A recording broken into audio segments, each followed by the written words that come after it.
Fala galera, hoje vou trazer um bike check aqui da minha bike. Vamos começar então. Quadro é um Totem Blitz azul. Suspensão RST Gila.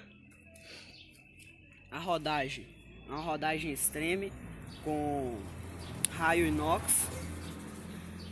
E o cubo é Provitec. O de trás é cassete. A parte de cima agora, a mesa é uma capa extreme. Guidon Azonic 31.8 mm. Freio hidráulico 446. A luva da Circuit. O passador como é que é mesmo? Altos M310. O banco é da Selle Royal, muito bom. Canote Trust. A blocagem aqui é da TSW. Vamos aqui. O disco é da Tektro.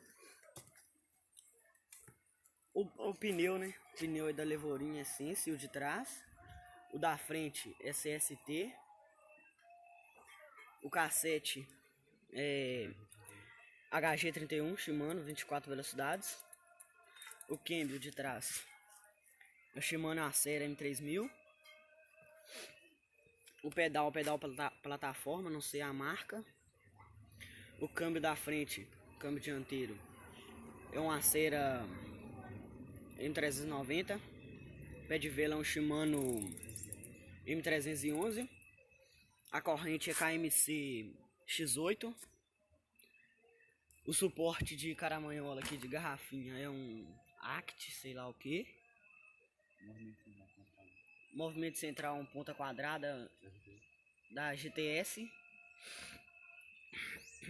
Esse paralaminha aqui eu fiz mesmo.